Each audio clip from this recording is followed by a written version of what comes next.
Catena Aurea, comentario de los padres de la Iglesia, Evangelio según San Juan, capítulo 12, versículos 20 al 26.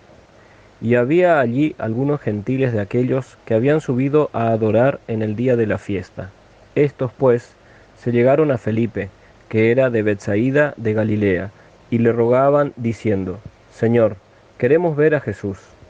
Vino Felipe y lo dijo a Andrés, y Andrés y Felipe lo dijeron a Jesús. Y Jesús les respondió diciendo: Viene la hora en que sea glorificado el Hijo del Hombre. En verdad os digo, que si el grano de trigo que cae en la tierra no muriese, él solo queda, mas si muriese, mucho fruto lleva. Quien ama su alma la perderá, y quien aborrece su alma en este mundo, para vida eterna la guarda. Si alguno me sirve, sígame, y en donde yo estoy, allí también estará mi ministro. Y si alguno me sirviese, le honrará mi Padre. Veda. El templo del Señor, construido en Jerusalén, era tan celebrado que en los días de fiesta concurrían a él no solamente los vecinos, sino otras muchas gentes de lejanos países, como se lee en los Hechos de los Apóstoles del eunuco de Candace, reina de los etíopes. En fuerza de tal costumbre, habían venido aquí para adorar los gentiles de que nos ocupamos, y había allí algunos gentiles de aquellos que habían subido a adorar en el día de la fiesta. Crisóstomo, homilía en San Juan 65. De los que estaban dispuestos a hacerse luego sus prosélitos, y así, habiendo oído hablar de Cristo, quieren verlo. Estos, pues, se llegaron a Felipe, que era de Betsaida de Galilea, y le rogaban diciendo: Señor, queremos ver a Jesús. San Agustín, tratado en San Juan 51. He aquí que los judíos quieren matarlo, y los gentiles lo quieren ver. Pero por otra parte, de entre los judíos eran los que clamaban, Juan 12:13, bendito el que viene en el nombre del Señor. Los unos se han sujetado a la ley de la circuncisión, los otros son incircuncisos. Son como dos murallas de distinto origen y que vienen a reunirse por un ósculo de paz en la misma fe de Cristo. Vino Felipe y le dijo a Andrés. Crisóstomo que anteriormente. Felipe le comunica el asunto a Andrés, pues éste le precedía, pero él había escuchado esas palabras: no vayáis a camino de gentiles, Mateo 10:5.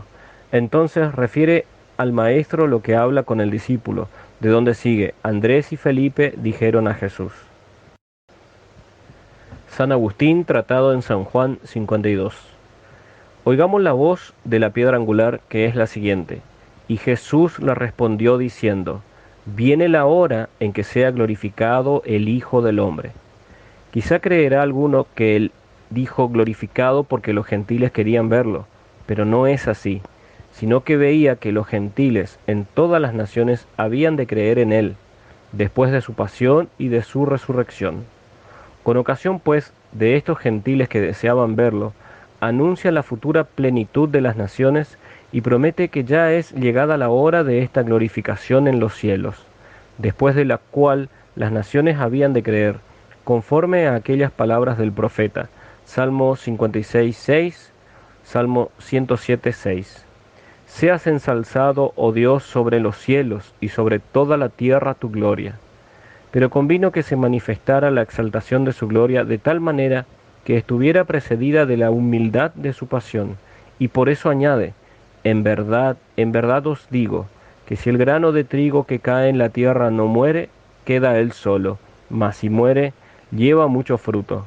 Él decía de sí que era el grano que debía triturar la infidelidad de los judíos, pero que la fe de las naciones debía multiplicar. Veda. Porque él ha sido sembrado en este mundo de la semilla de los profetas, esto es, se encarnó para que, muriendo, resucitase multiplicando. Él murió solo y resucitó acompañado de muchos. Crisóstomo que anteriormente. Y como con las pruebas no podía convencerlos suficientemente, se vale de un ejemplo, porque el trigo da mucho más fruto después que muere. Y si esto sucede en las semillas, con mayor razón en mí. Por otra parte, como debía enviar a sus discípulos a las naciones y ve a los gentiles abrazar la fe, les manifiesta que ya es tiempo de acercarse a la cruz. No los envió a las naciones sin que antes los judíos se estrellasen contra él y lo crucificasen. Y como previó que sus discípulos habían de contristarse por lo que les había dicho acerca de su muerte, para mayor abundancia les dice, no solamente debéis soportar con paciencia mi muerte, sino que vosotros mismos debéis morir, si es que queréis conseguir algún fruto. Y esto es lo que quiere significar por aquellas palabras, quien ama su alma, la perderá. San Agustín, que anteriormente, de dos maneras puede entenderse este pasaje. El que ama, perderá. Esto es, si amas, perecerás. Si deseas vivir en Cristo, no temas morir por Cristo. Y también de este otro modo, el que ama su alma, la perderá. No la ames en esta vida, para no perderla en la eterna.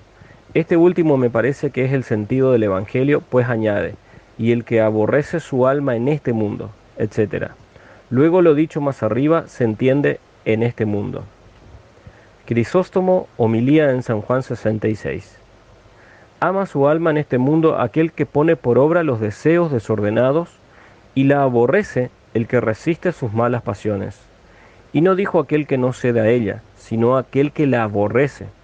Y a la manera que nosotros no podemos ni aun soportar la voz ni la presencia de aquellos que aborrecemos. Del mismo modo debemos apartar nuestra alma cuando nos induce a que hagamos cosas contrarias a Dios y que por lo mismo le desagradan. Teofilacto. Mas como era demasiado duro oír que es necesario aborrecer el alma, da el consuelo con las palabras en este mundo, enseñando la circunstancia de tiempo, pues no manda que aborrezcamos eternamente al alma, y a continuación señala la recompensa, para vida eterna la guarda. San Agustín, tratado en San Juan 51. Pero mira, no te asalte la tentación de querer matarte a ti mismo, entendiendo que de este modo aborreces en este mundo a tu alma. De aquí toman motivo muchos malignos y perversos homicidas para entregarse a las llamas, arrojarse al agua o por un precipicio y perecen. No es esto lo que enseñó Cristo. Antes, por el contrario, al diablo, que le sugería para que se arrojase desde una altura, le respondió, Mateo 4:10, vete, Satanás. Pero cuando las circunstancias sean tales que se te ponga en la alternativa de obrar contra la ley de Dios, o salir de esta vida amenazándote con la muerte, el perseguidor, entonces es cuando debes aborrecer tu alma en este mundo para conservarla en la otra vida. Crisóstomo, que anteriormente. Cara es esta vida para aquellos que están apegados a ella, pero si alguno elevase los ojos al cielo, considerando que allí es donde están todos los bienes, menospreciará pronto la vida presente, porque cuanto más claro se viere lo mejor, se desprecia lo peor. Y esto es lo que Cristo quería infundirnos cuando añade, el que me sirve, sígame. Esto es, imíteme. Dice esto de la muerte y de la imitación por medio de las obras, porque es preciso que el que sirve siga a aquel a quien sirve. San Agustín, que anteriormente. Que sea servir a Cristo lo encontramos en sus mismas palabras, si alguno me sirve, etc. Ahora bien, sirven a Jesús los que no buscan su gloria propia, sino la de Jesucristo. Esto es lo que quiere decir sígame. Ande mis caminos, no los suyos, haciendo por Cristo no solamente aquellas obras de misericordia que pertenecen al cuerpo, sino hasta aquellas de sublime caridad, que es dar la vida por sus hermanos. Pero ¿cuál será el fruto de esto? ¿Cuál la recompensa? Hela aquí, y en donde yo estoy, allí también estará mi ministro. Ámese de balde a fin de que el precio de la obra con que se sirva sea estar con él. Crisóstomo, que anteriormente. Manifiesta de esta manera que la resurrección sucederá a la muerte, en donde yo estoy, dice, porque antes de la resurrección Cristo estaba en los cielos. Elevemos pues allí nuestro corazón y nuestra alma, y si alguno me sirviese, le honrará a mi Padre. San Agustín, que anteriormente. Estas palabras debemos tomarlas como explicación de lo que antes había dicho. Allí también estará mi ministro. porque ¿qué mayor honra puede recibir el hijo adoptado que la de estar allí en donde está el único? Crisóstomo que anteriormente. No dijo pues yo le honraré, sino le honrará mi padre, porque aún no tenía de él la opinión que convenía, y creían que era mayor la gloria del Padre.